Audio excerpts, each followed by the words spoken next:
Kumpul mainan, kumpul kenangan. Saya D dan selamat datang ke video SM Collector.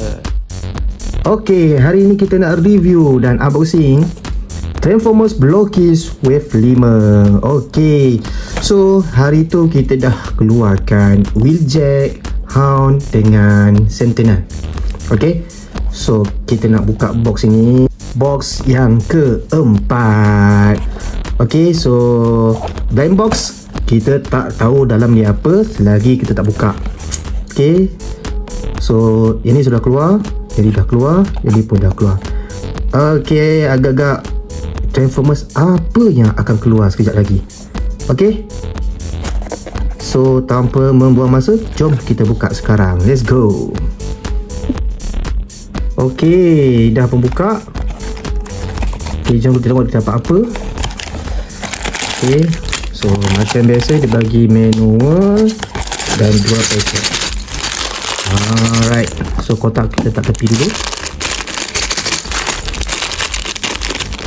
Okey, manual. Cara-cara nak pasang Transformers Blokies. Okey, kita tak tepi dulu.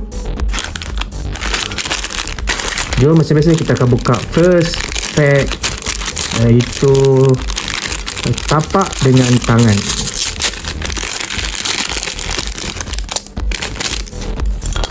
Okey, itu dia tangan dia, jari jemari. Okey, dan tapak dia. Alright, agak-agak dapat apa guys? Okey, jom kita buka sekarang. Apa yang kita akan dapat kali ini? Alright, let's go. Alright, kali ini kita dapat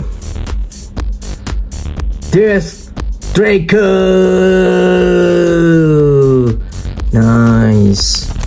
Okay, lawa guys, warna navy, biru gelap. Okay, jom kita pasang.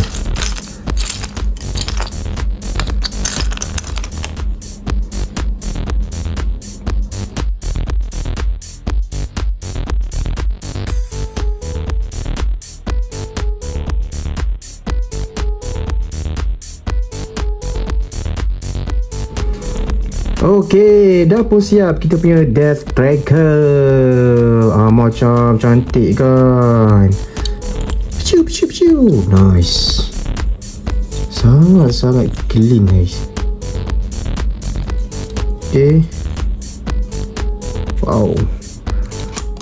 Macam biasa ni tapak dia. Kita boleh gunakan tapak dia ataupun tak nak guna tapak. Nice.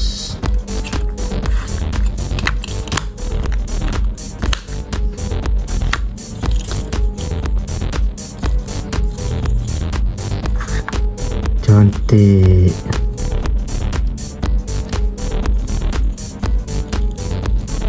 Kita boleh gerakkan macam-macam gaya. Dia takkan jatuh sebab dia melekat dekat tapak dia. Nice.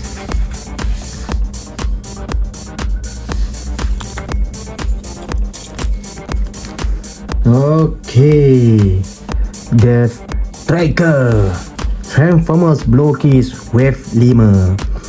Okay guys, so itu saja video unboxing dan review kita pada kali ini. Kita jumpa pada video akan datang. Bye bye. Thanks for watching.